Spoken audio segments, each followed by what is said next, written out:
자, 여러분, 우리 여름 사역이 이제 진행되고 있습니다. 우리 청년부 수련회가 오늘 이제 마지막 밤이고요. 또 우리 캄보디아 우리 학생 단기 선교팀이 또 함께 큰 은혜를 누리면서 이렇게 마지막 마무리를 하고 있는 시간입니다. 이제 중등부 수련회가 이제 다음 주에 남아 있어요. 제가 각 그 수련회마다 가서 이제 설교도 하고 기도도 해주는데요. 어떤 우리 후반기 사역 가운데 우리 아이들이 이 다음의 세대 우리 언약의 자손들이 이 수련회를 통해서 또 우리 여름 사역을 통해서 완전히 그 인생이 바뀌어지고 예수 그리스도를 인격적으로 만나는 그 놀라운 은혜가 있기를 끝까지 여러분 함께 기도해 주시고 또 관심 가져주시길 바라요.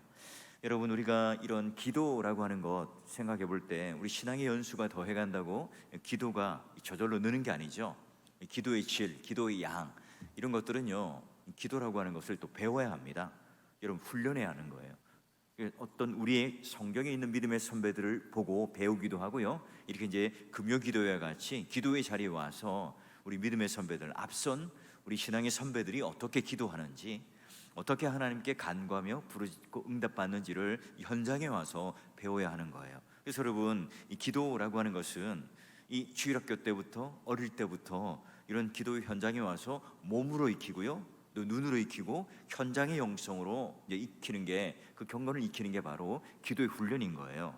그래서 부모님들이요, 이 아이들을 꼭 데리고 오셔서 이 아이들과 함께 어릴 때부터 이 기도의 현장 가운데 부모로서는 야, 내가 너를 이렇게 기도하고 있단다. 우리 자녀들은 이 부모님이 기도하는 모습을 보면서 그 기도의 또 모습과 그 현장 속에 함께 기도함으로 서서히 몸으로 익혀가고 배워가겠죠. 공예배도 마찬가지예요. 이 공예배 나오면 우리 아이들이 말씀을 다 깨닫고 알아들을까? 예, 물론 여러분 한계가 있겠죠. 어른들도 어떻게 여러분 말씀을 다 깨닫고 다 이해하겠어요. 우리 이 공예배 오셔서 그 분위기와 현장 가운데 그 태도를 우리 어른들이 어떻게 하나님 앞에 최선을 다해서 예배를 드리고 정말 목청껏 하나님 앞에 받은 이 간증과 은혜로 내가 찬양을 드리고 있는가, 이제 그걸 보며 잘하는 거예요. 근데 여러분, 이게 뚝 떨어져서 어느 날 갑자기 청년이 되었어요. 야, 이제 한번 공예배를 가볼까? 완전히 딴 세계예요. 내가 어떤 급한 일이 생겼어요. 절체절명의 위기 속에 있습니다. 기도하지 않고는 안 되겠어요. 이 어색한 이 기도 현장에 나와요. 기도가 터쳐 나옵니까? 평상시 기도를 해본 적이 없는데요. 여러분, 그때 하면요 늦어요. 그러기에 우리가 이 어릴 때부터, 또는 우리가 이런 바빠서 기도할 시간이 없어요. 바쁠수록 여러분 떼어내야 합니다. 시간을 떼어내고 우선순위를 둬야 합니다. 그러기에 우리가 항상 기도라고 하는 것, 하나님의 그 은혜의 도구로 주신 것들, 그 놀라운 하나님의 은혜의 도구를 우리가 마음껏 이 세상에서 활용하지 않고 누리지 못하고 살아간다면 이 천국 가면 얼마나 억울하겠어요. 자, 그러면 오늘 우리가 함께 읽었던 이제 예레미야 32장 16절부터 25절까지는요 그 에레미야의 기도의 내용이에요. 근데 그의 기도의 어떤 이 내용을 우리가 보면서 그의 기도가 얼마나 우리 가운데 이렇게 도전을 주는지, 우리의 기도도 이제 지평이 넓혀지는 그런 은혜와 도전을 받기를 바라는데요. 먼저 여러분, 이 에레미야가 어떤 상황이었는가? 시대적 배경 한마디로 여러분 절망적입니다. 여러분 32장 2절을 한번 보세요. 자, 그때 바벨론 군대는 예루살렘을 에워싸고 선지자 에레미야는요 유다의 왕 궁중에 있는 어디예요? 휴대뜰 안에 감옥에 갇혔더라. 바벨론 군대가요 예루살렘을 에워쌉니다. 그리고 이 예레미야가 그 바른 하나님 말씀을 전하다가 내 마음에 안 들어. 그래서 지금 휴대뜰 안에 갇혀서 감옥에 갇혀 있는 답답한 상황이에요. 자, 이때 하나님께서는 이제 어떤 명령을 내리시는가? 야, 너는 친척 바룩에게 가서, 하나멜에게 가서 은 17세계를 주고 밭을 사라. 그리고 공증을 하고 바룩에게 그 공증 증서를 주도록 해라. 여러분 생각해 보세요. 지금 예루살렘이 곧 망하게 생겼어요. 지금 이 회사가 부도가 났어요. 근데 여러분 땅을 사라, 주식을 사라면 여러분 아멘 하고 투자하실 분이 있으세요? 없죠. 여러분 마찬가지예요. 지금 예레미야는 그 상황이에요. 근데 예레미야 어때요? 그 말씀에 순종을 해요. 그리고 그 밭을 사게 됩니다. 그 이유가 뭘까? 자, 32장 15절에 이런 말씀이 나옵니다. 만군의 여호와 이스라엘 하나님께서 이와 같이 말씀하시는데, 사람이 이 땅에서 집과 밭과 포도원을 다시 사게 되리라. 아, 하나님께서 지금 이 예루살렘을 다시 회복시킨다, 이 말씀을 하셨어요. 그러니 약속을 오셨죠. 이 말씀을 믿고 뭐예요? 아, 예루살렘이 언젠가는 회복될 거야, 그런 마음에 순종하는 마음으로 지금 이 땅을 사긴 사요. 자, 그리고 난 뒤에 예레미야가 기도하는 장면이 이제 16절로 이어져 옵니다. 배경이 어떤지 이해가 되시죠? 지금 이 예레미야의 마음은 긴가민가 하는 그런 상황 가운데 있는 겁니다. 자, 그런데 지금 이 기도의 포문을 열고 딱 들어가는데 뭐라고 말합니까? 예, 슬프도소이다, 이렇게 말을 해요. 여러분, 지금 예레미야가 왜 슬플까요? 왜 여러분 그 마음이 절망적일까요? 예, 왜 마음이 찢어질 듯 아팠을까요? 당연하죠. 하나님 그 이스라엘이 절망을 본 겁니다. 이스라엘이 죄악, 아무리 선지자가 말해도 돌이키지 않아요. 아무리 선지자가 회개를 요청해도 하나님을 찾지 않습니다. 거기에 대한 절망감이 있어요. 두 번째는 하나님이 가만히 내버려 두시지 않죠. 징계의 도구인 바벨론을 통해서 예루살렘을 곧 함락할 거예요. 그 지금 예루살렘을 둘러싸고 있는 이 바벨론 군대를 바라보면서 마음의 이 절망감을 느끼게 됩니다. 그러니 여러분, 안으로 보나 밖으로 보나 이 절망적인 이 현실 때문에 예레미야는 슬퍼요. 마음이 찢어질 수밖에 없겠죠. 자, 그러면 이 예레미야의 기도는 어떻게 그러면 끝을 맺고 있나요? 어떻게 결말을 맺고 있나요? 딱 보면 또 마찬가지입니다. 24절, 우리가 25절 끝에 봤잖아요. 자, 하나님 보세요. 이 성을 빼앗으려고 만든 이 참호, 이 성에 이제 이르렀고요. 칼과 기근과 전염병으로 말미암아 이제 이 성이요, 저 갈대아인의 손에 넘어가게 되었습니다. 또 25절 끝에도 보니까요, 바로 갈대아인의 손에 넘어가게 되었으니 내가 밭을 사고 증인을 세우고 공중을 세워서 매매 증서를 가지고 밭을 사긴 샀는데요, 지금 갈대아인에게 이 땅이 넘어가는데요, 하나님, 이렇게 지금 결론 맺고 있습니다. 무슨 말이에요? 우리가 갈대아인의 손에 넘어갔다, 일제강점기에 넘어갔다, 우리가 다른 나라에 완전히 패망했다, 쫄딱 망했다는 거예요. 완전히 하나님, 우리는 망했잖아요. 이렇게 기도가 끝나요. 여러분, 하나님께서 지금 예루살렘을 내다보면서 땅을 사라길래 땅을 사긴 샀어요. 그리고 나서 이제 그는 고백하죠. 전능하신 하나님이시라, 창조하신 하나님이시라, 전지전능하신 하나님이시라, 내가 그 하나님을 믿고 신뢰합니다. 머리로는요 이해해요. 또 입술로는 신앙의 고백은 하지요. 선지자니까요. 하나님 말씀을 전하는 자니까요. 주 여호와여, 주는 능치 못할 일이 없으신 하나님이시기에 내가 이 눈앞에 펼쳐진 이 상황 가운데서도요 하나님을 신뢰하고 믿기는 하겠어요. 그런데 이 눈앞의 현실을 보니까 너무 답답해요. 너무 슬퍼요. 너무 절망스러워요. 지금 이렇게 고백하고 있어요. 여러분, 우리도 마찬가지잖아요. 하나님, 제가 지금 당한 이 상황, 이 환경 때문에요, 죄송하지만 제게 믿음이 생기지 않아요. 슬프단 말이에요. 하나님, 제가 고통스럽습니다.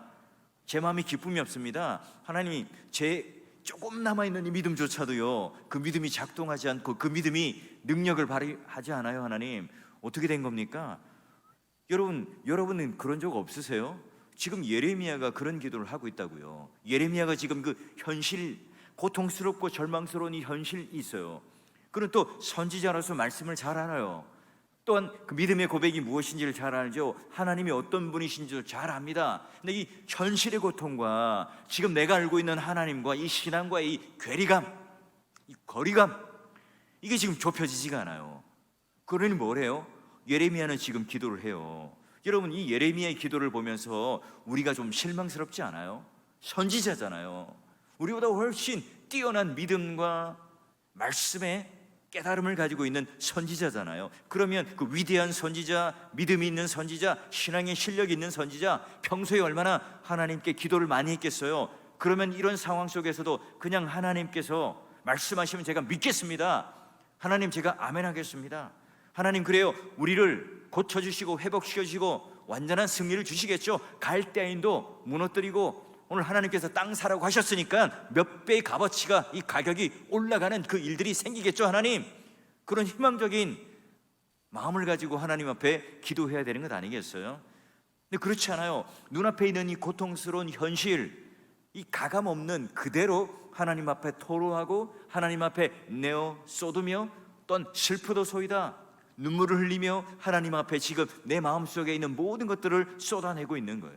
하나님 앞에 이 원망과 불평을 쏟아놓으며 지금 들이밀고 있는 그런 모습이잖아요. 우리 눈에 보기에는 이 예레미야의 기도의 모습이 실망스러워 보여요. 우리 기대와는 좀 달라요.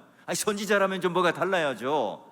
아니 목사님이라면, 목회자라면, 교회 지도자라면 그래도 뭔가 신앙에 대한 반응, 기도에 대한 어떤 실력들이 좀 달라야 하잖아요. 그런데 그렇지가 않은 거예요. 그런데 하나님께서도 여전히 우리처럼 이 예레미야의 기도를 보면서 실망하실까요? 하나님은 예레미야의 기도를 받으실까요? 하나님 그 예레미야의 기도를 들으면서 기뻐하시며 그 예레미야와 함께 응답해 주시고 대화를 나눠주시고 또 거기에 대해서 반응을 해 주실까요? 여러분, 이게 오늘 굉장히 중요한 질문입니다. 하나님은 이 예레미야의 기도를 들으면서 실망하거나 낙심하거나 하나하나 꼼꼼히 지적하고 또 그것을 받아들이지 않고 비판하는 그런 모습을 보이지 않습니다. 오히려 하나님께서는 그 예레미야의 기도를 기뻐하세요. 받으세요. 그리고요, 그 받는 내용뿐만 아니라 응답하시는데 예레미야가 기대했던 것, 내가 원했던 그 이상으로 하나님께서는 응답하시는데 26절 이하부터 이제 33장 이 쭉 뒤로 하나님께서 그 기도의 응답의 내용을 설명해 주시는 장면이죠. 자, 그때 여호와께서 예레미야에게 말씀으로 임하시되, 그리고 나서 뭐예요? 하나님께서 계시의 말씀, 그러니 깜깜했던, 깨달아지지 않았던, 의심과 회의에 가득 찼던 그런 예레미야 선지자가요, 하나님께서 이 말씀의 커튼을 열어주세요. 계시가, 깨달음이 완전히 다른 차원의 깨달음이 생기죠. 그래서 이 구약의 선지자지만 신약의 예수 그리스도와 메시아가 누구인지를 어렴풋이 그는 듣게 되고 깨닫게 됩니다. 33장에 가면 하나님께서 뭐라고 말씀하시죠? 우리가 잘 아는 말씀이 있죠. 33장 3절, 너는 내게 부르짖으라, 내가 내게 응답하겠고 내가 알지 못하는 크고 은밀한 일을 내게 보이리라. 여러분, 우리가 얼마나 그 사랑하는 성구명 또한 암송을 하고 있어요. 그래, 너는 목소리를 질러서 목소리를 키워서 내게 부르짖어라. 단순한 그런 말이 아니죠. 그래, 너는 하나님 앞에 더 쏟아내어라. 그러면 내가 너를 응답하겠고 내게 크고 비밀한 것을 반드시 내가 보여주리라 라고 말하는 게 뭐예요? 지금 하나님께서는 이 기도에 대해서 예레미야가 하고 있는 마음속에 쏟아놓는 실망과 절망감과 마음의 한탄들을 하나님께서는 싫어하시는 게 아니라 너무너무 지금 좋아하세요. 지금 하나님께서는 지금 이 예레미야가 단순히 불평 섞인 말로 하나님께 대들고 삿대질하고 물어보고 하는 것이 아니라는 것을 알아요. 하나님은요, 이 예레미야의 심정을 정확하게 알고 있어요. 그렇죠? 저는 선지자로서 지금 이 현실에 대한 얼마나 고통스러운가를 알고 있죠. 여러분, 예레미야가 그가 선언했고 선포했던 이 말씀, 이 약속이 이 바벨론에게 망하고 포로로 잡혀간다, 이 말씀이요, 딱 자기가 죽고 안 보면 얼마나 좋아요. 근데 살아생전 그 모습을 보는 선지자예요. 얼마나 여러분 가슴이 비통하겠어요. 자식의 자녀들이 잡혀가는, 포로로 잡혀가는 그 모습, 마지막에 그 왕들이 무참히 죽어가는, 포로로 끌려가는 그 모습을 보면서 얼마나 슬펐겠냐고요.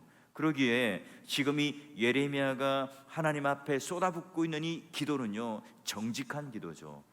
내 마음속에 있는 모든 것들을 내어놓고 하나님을 찾고 있는, 현실적인 고통과 내가 가지고 있는 신앙 사이에 흔들리고 있지만 그러나 그 사이에 하나님께 그 기도로 메꾸고 하나님을 의지하고 찾아가는 기도라는 것을 너무너무 잘 알고 계시는 거예요. 자, 그러면 예레미야의 기도를 하나님께서 받으시고 응답하시고 기뻐하시는 이유가 과연 뭐냐는 거예요. 지금 예레미야의 마음을요, 정직하게 하나님 앞에 쏟아붓고 있는 이 기도를 하나님께서는 받으세요. 하나님은 지금 그런 예레미야의 기도를 기다리고 계셨고 또 그것을 받아들이고 그것을 기뻐하세요. 그래서 지금 예레미야와 함께 기도로 대화를 하고 또 그와 함께 응답을 하는 겁니다. 여러분은 지금 어떤 상황 가운데 이 기도의 자리에 나오셨어요? 이 바벨론, 이 예루살렘을 둘러싼 이 답답한 이 삶의 그런 현실 속에 있지는 않습니까? 내가 뭔가 바른 일을 하려고 그래요. 선지자로서의 소명을 감당하는 일이죠. 복음을 전합니다. 그 일들을 감당했을 뿐인데 지금 궁정 쉬대뜰 안에, 감옥 안에 갇혀 있습니다. 여러분, 그런 답답한 심정 없으세요? 하나님께서 말씀하시긴 해요. 그런데 지금 뻔히 손해볼 일이잖아요. 나라가 망합니다. 예루살렘이 지금 망해요. 그런데 땅을 사라고요? 돈을 17세기를 주고 땅을 사고 증서를 가지고 있으라고요? 땅이 빼앗길지 없어질지, 이 증서가 종이가 될지, 내가 주식을 많이 샀지만 이 깡통 주식이 될지 어떻게 합니까? 그런데 내 인생을 그렇게 하나님 말씀을 순종하며 손해볼 것 같고, 아니 지금 내가 내 인생에 손해를 보고 살아가는 듯 그 마음에 아픔이 있고 어려움이 있는 분은 없으십니까? 여러분, 이게 우리 현실이잖아요. 내가 그렇게 여러분 열심히 운동도 해요. 체육관도 가고 음식도 가려 먹고 열심히 해요. 그런데 오늘 우리가 그런 기대와는 달리 이 건강이 약하다는 것, 약점이 생겼다는 것, 병이 생겼다는, 여러분 이 소식을 들을 때 여러분 그 절망감은요 더 크잖아요. 평소에 그냥 골골골 하시고 약도 드시고 병원에 자주 가는 분들은요 뭐 그런 거, 병이 찾아오면 또 그런가 보다, 또 치료받으시고 수술하고 그렇게 하세요. 그런데 평소에 자신만만하게 내가 건강을 잘 가지고 있다고 생각하는 분들, 나는 정말 평생을 하나님 앞에 내 신앙과 이 믿음이 흔들리지 않고 내가 자신만만하게 살았다, 그런 분들이요 한 번 흔들리면요 완전히요 슬럼프에 빠져버려요. 지금 예레미야도 마찬가지입니다. 이 현실 속에 지금 바라보는 이 고통, 근데 이 백성들의 죄악을 바라보며 그들이 고통당하고 있는 것을 보는 것도 안타까운데 자신도 지금 쉬대뜰 안에 갇혀있고, 그리고 지금 물질, 선지자가 돈이 어디 있겠어요. 말씀을 전하는 소명을 가지고 살아가는 사람이 무슨 기업가나 비즈니스도 아니잖아요. 지금 그런 상황 가운데 투자를 해서 모든 돈을 또 잃게 생겼잖아요. 여러분 어떻습니까? 우리도 마찬가지죠. 이 현실을 바라보며 슬픔밖에 없고 절망밖에 없는 그런 현실 속에 놓여 있을 때가 있어요. 그럼에도 불구하고 우리는 하나님을 놓지 못해요. 그럼에도 불구하고 우리가 하나님께 기도하고 토로하고 찾아가는 일들을 포기할 수 없는 일이죠. 이런 여러분 이 괴리감, 이런 간격, 이 사이가 우리에게 있단 말이에요. 그럴 때 어떻게 하라고요? 여러분 이 예레미야처럼 하나님 제가 슬퍼요, 답답해요, 내 믿음이 작동하지 않아요, 내 믿음이 지금 사라지고 없어지는 것 같습니다. 하나님 저 갈대아인의 손에 우리가 다 넘어가는 거잖아요. 지금 망하고 있잖아요. 지금 이 상황에 하나님 어떻게 하면 되겠습니까? 어떻게 해야 돼요?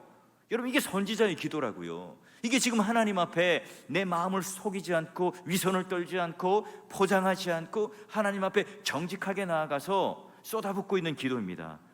여러분 이 예레미야가 가면을 벗고 위선을 벗고 하나님 앞에 정직하게 마음을 쏟아놓고 기도하며 나아가며 이 하나님께 만족과 기쁨이 되었던 것처럼 여러분도 마찬가지예요. 여러분 오늘 앞에 있는 이 목사를 의식할 필요도 없고 옆에 있는 성도를 의식할 필요도 없습니다. 여러분이 지금 내 현실 가운데 있는 그런 고통과 절망감과 이 괴리감이 우리의 누구나 다 있습니다. 차이가 있을 뿐이죠. 그러나 우리가 신앙을 놓지 않고 믿음을 놓지 않고 하나님께 부르짖는 그런 또 자리에 우리는 왔잖아요. 그러면 어떻게 해요? 오늘 하나님께서 우리에게 주시는 내 마음 가운데 어느 누구도 여러분 내 말과 억울함과 내가 탄원하고 신원하는 것을 다 들어주지 못하지만 하나님께서는 지금 내가 이 예레미야가 털어놓았던 것처럼 정직하게 모든 것들을 쏟아놓을 때 하나님께서는 들어주신다. 여러분 이 믿음이 있기에 오늘 이 자리에 오신 여러분 모두가요 하나님 앞에 다 쏟아놓으시고 또 그걸 통해서 하나님께서 친히 들으시고 응답하시는 그 놀라운 복과 또 그 놀라운 하나님의 역사가 여러분 가운데 임하시기를 주의 이름으로 축원합니다. 여러분 한번 생각해 보세요. 누군가에게 내 마음 안에 있는 모든 것을 다 쏟아부을 수 있다는 것, 뭘 의미할까요? 내 마음이 막 물같이 녹아집니다. 흔들립니다. 너무나 고통스러워요. 급할 때 여러분 누구한테 전화를 하냐고요? 누구한테 얘기를 하세요? 우리 성도들 중에서도요 밤 12시, 새벽 2시 할 것도 없어요. 그런 어려움과 고통이 오면 여지없이 저에게 전화 옵니다. 목사님 갑자기요 너무너무 힘들어요. 기도해 주십시오. 그런 마음을 가지고 또 그런 태도를 가지고 있는 것처럼 지금 이 예레미야는 자신의 이 상황을 포장하거나 위선을 떨지 않아요. 그대로 나갑니다. 왜 그래요?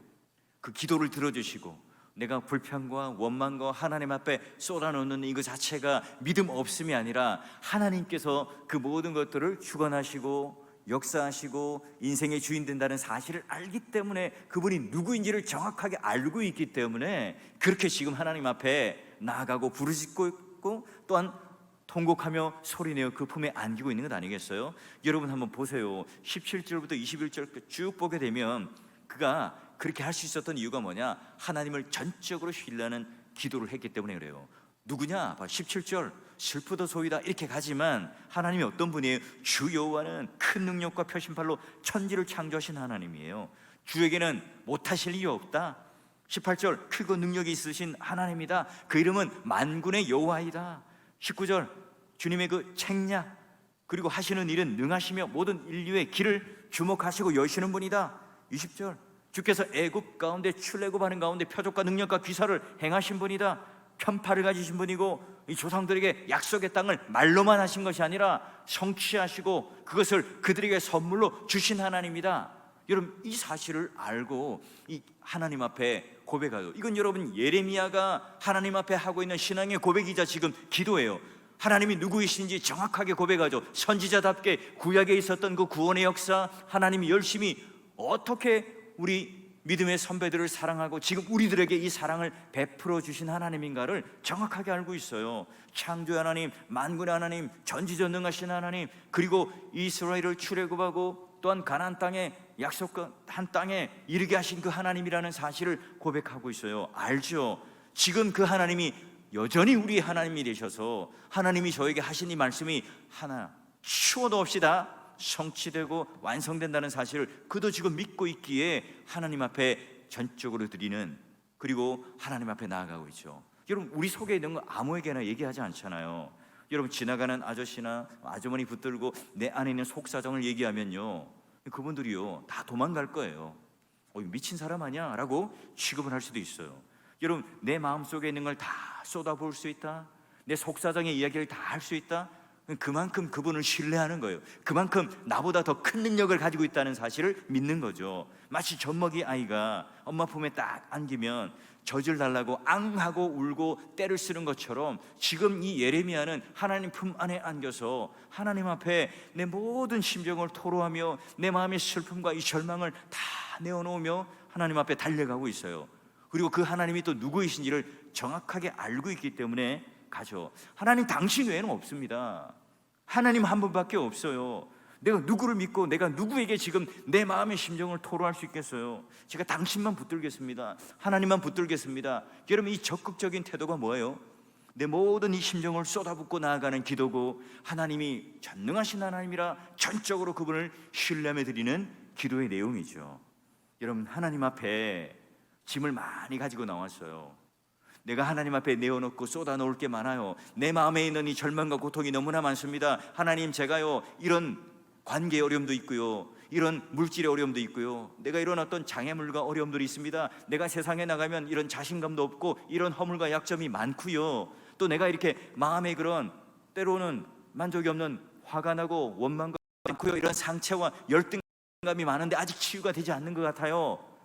여전히 우리에게는 그런 연약함들이 남아있어요. 하나님 앞에 오늘 십자가 앞에 내어놓으면 하나님 제가 이런 고통이 있고 이런 괴로움이 있습니다 쏟아붓죠. 근데 하나님께서는 야 네가 지금 하고 있는 것 짐이 너무 무거우니까, 그거 너무 귀찮으니까 이제 그만하, 이제 됐어 라고 하나님은 하시지 않아요. 아무리 무거운 얘기를 하더라도, 아무리 힘든 얘기를 하더라도, 아무리 고통스러운 얘기를 하더라도 하나님께서는 모든 것을 다 들어주시죠. 근데 여러분 사람은 그렇지 않아요.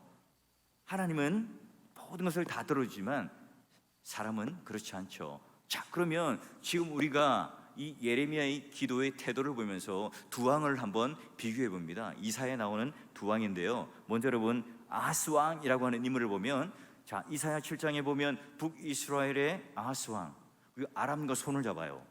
이건 어떻게 여러분 철천지 원수가 손을 잡을까요? 이 남유다를 치기 위해서 잠깐 그와 함께 손을 붙잡죠. 하나님께서 어떻게 경고하느냐?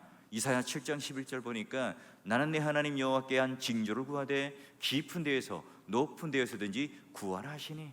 지금 하나님께서 지금 뭐래요? 유다 왕 아하스에게 경고를 줘요. 야, 너 아스로 섬자는 게 아니라 나를 찾아야지. 너는 하나님 앞에 도움을 요청해야지. 높음이나 깊음이나 그 징조를 구하고 그리고 하나님을 찾아야 되는 거야 라고 경고를 해요. 여러분, 아하스가 어떻게 반응을 하죠? 그렇군요, 아멘이군요 하잖아요. 자, 아하스가요, 나는 구하지 않겠다. 나는 여호와를 시험하지 아니하겠나이다. 여러분, 나는 하나님을 시험하지 않겠습니다.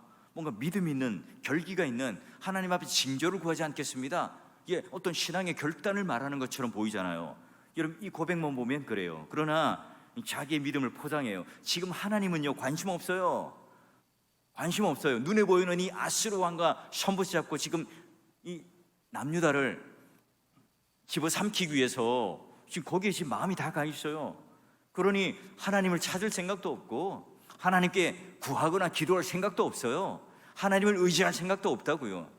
그러니 아람하고만 손을 잡아요. 이사야의 경고를 어떻게 받아들이고 반응하나요? 자, 7장 13절 보니까 이사야가 말하죠. 다윗의 집이요, 당신은 지금 언약의 그 정통성을 잇는 다윗의 집안이잖아. 자, 내가 원하는데, 정말 내가 원하는데 한번 들어보세요. 너희가 사람을 괴롭히고서 그것을 작은 일로 여겨 또 하나님을 괴롭히려 하느냐? 무슨 말이에요? 지금 믿음이 없어 유다 백성을 괴롭히는 사람, 하나님을 지금 괴롭게 하고 있는 장본인이 누구라고요? 아하스 왕이라고요. 아람 왕이 아니라 지금 바로 당신 아하스 왕이라는 거예요.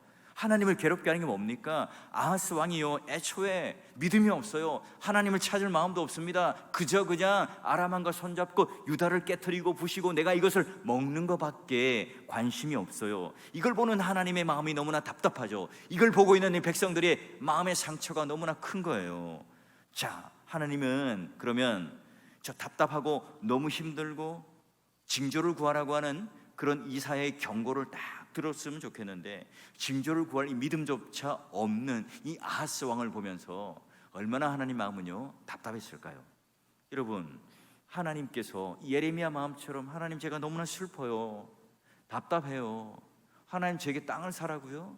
지금 나라가 망해서 지금 갈대아인의 손에 바벨론 손에 넘어가게 생겼는데요, 그걸 그렇게 보고 있으라고요? 자, 이렇게 하면 여러분 얼마나 좋겠어요. 하나님께서 정직하게 그 마음을 쏟아붓고 하나님을 찾기를 원하셨잖아요. 근데 그렇지 않아요. 자, 또 다른 왕, 여러분 히스기야 왕을 한번 살펴보죠.